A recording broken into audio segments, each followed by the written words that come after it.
How many times have you found yourself in a situation where you have given your all to a person, to a place, or to a thing, where you have given all that you have? You have given yourself, your time, your emotions, your feelings, your thoughts.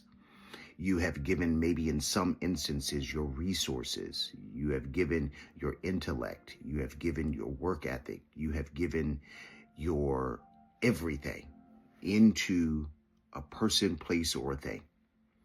And you have walked away with this feeling of being drained, unappreciated, unheard, unvalued, and held back from your truest ability and potential.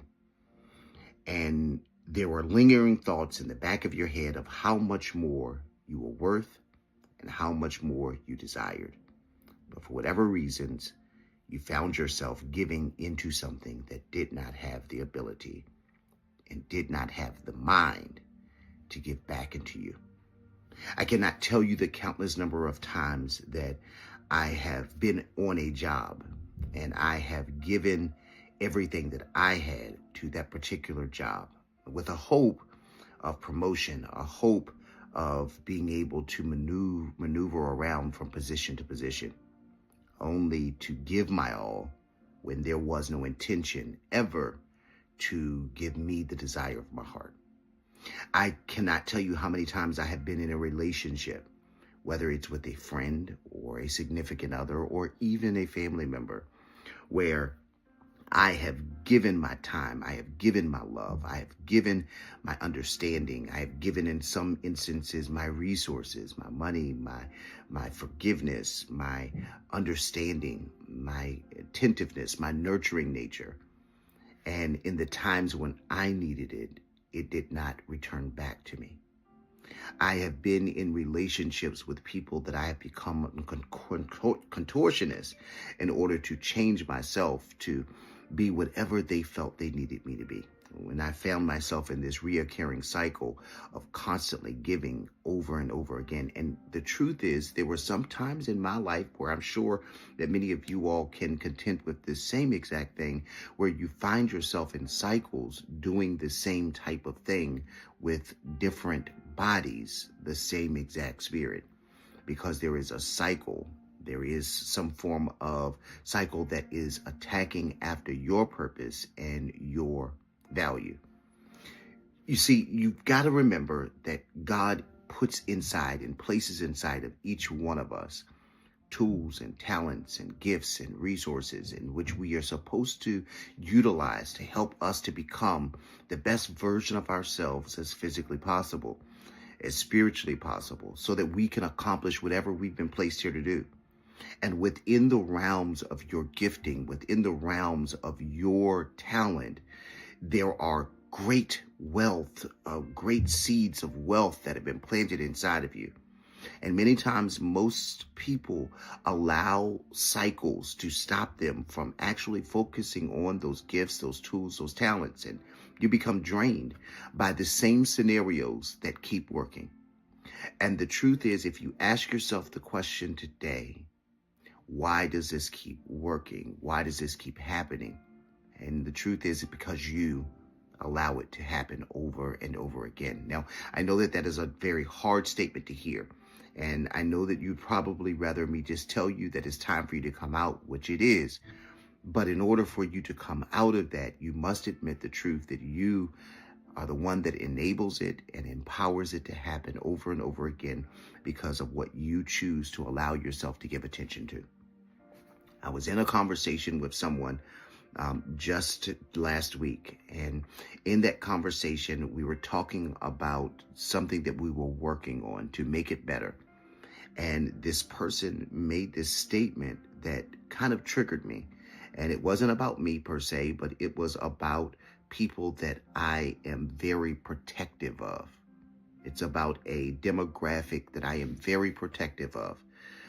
And they made this statement, and they were familiar that I am protective over this particular demographic. And they made this statement, and I found myself responding to that statement.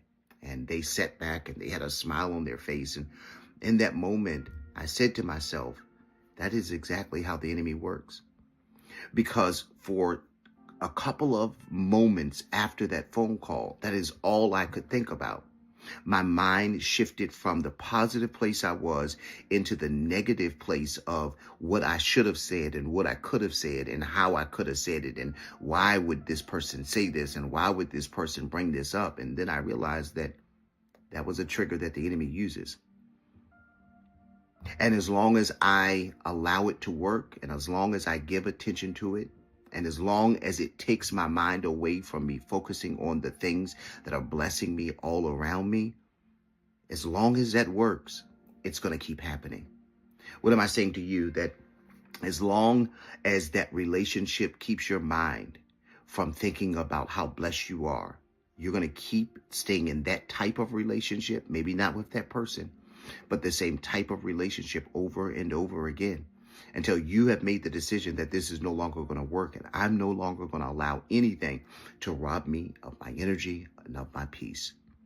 That you have the power to stop yourself from going down into this rabbit hole or into this place where the same exact cycle happens over again. Maybe it's your finances that every time it gets a little funny, you start worrying. Then it's going to keep happening because that is the one thing that the enemy knows that he can use to get you off kilter, to get you off focus. Maybe it's your family. Maybe it's the dynamics of your family that it keeps putting you into this cycle of negative thoughts, and you're walking away and driving down the road and laying in your bed and you're thinking and feeling all of these negative thoughts. And the reason why the enemy keeps using it is because you keep allowing it. You keep going down that negative train of thought. Friends, maybe you could break the negative cycles of the financial insecurity. Maybe you could break the cycles of having family dynamics. Maybe you could break the cycles of having the same negative relationships over and over again. Maybe you could break the cycles of dealing with the same scenarios in your life that take you down a negative path if you stop giving it attention. If you stop allowing it to drain your energy, to drain your peace, to drain your joy, to drain your happiness, once you stop allowing it to happen, it will stop in your life. I want to tell this one story really quickly because I always like to connect things back to the scriptures. And this one scripture I know that we have all heard of, whether you have read it or not, we have all heard of this story. And I just want to read just one simple passage and then I'll explain and give context to the story. But Judges chapter 16, verse number 15, it talks about Samson and Delilah. And I just want to read this one scripture. It says, "Then she said unto him, how can you say I love you when you don't confide in me? This is the third time you have made a fool of me and haven't told me the secret of your great strength." With such nagging, she prodded him day after day until he was sick of it unto death. So he told her everything. No razor has ever been used on my head. And he said, because I have seen and been dedicated to the God from my mother's womb. So here's a story where the Philistines used Delilah in order to gain the strength of Samson. She was used to gain the strength, and she came day after day because this was something that he was attracted to. And so it was used over and over again until finally he released the secrets that revealed his power. And some of us are in these day after day, cycle after cycle, because we keep entertaining it, because for some reason we're attracted to it. And it keeps happening over and over again. If Samson had simply just walked away, if Samson had simply stopped it from overwhelming his mind, if Samson had simply just changed his thoughts and said, nope, I'm not thinking anymore. And I know that one of the questions that I see countless numbers of times on social media is, how do I stop this? And the truth is, you just stop it. When you want to stop something, when you want to remove yourself from something, when you want something to stop in your life, you know how to stop it.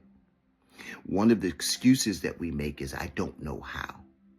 One of the excuses that we make to keep ourselves stuck in something is saying, I don't know how to walk away. And the truth is, if it was something that was hurting you painfully, if it was someone that was smacking you, you know how to move out of the way. Sometimes the enemy keeps us in these diabolical attacks where it seems almost impossible because the person, the place, or the thing is so finely connected into every area of our life. But sometimes we just have to take the risk to simply walk away, to fill our own cups.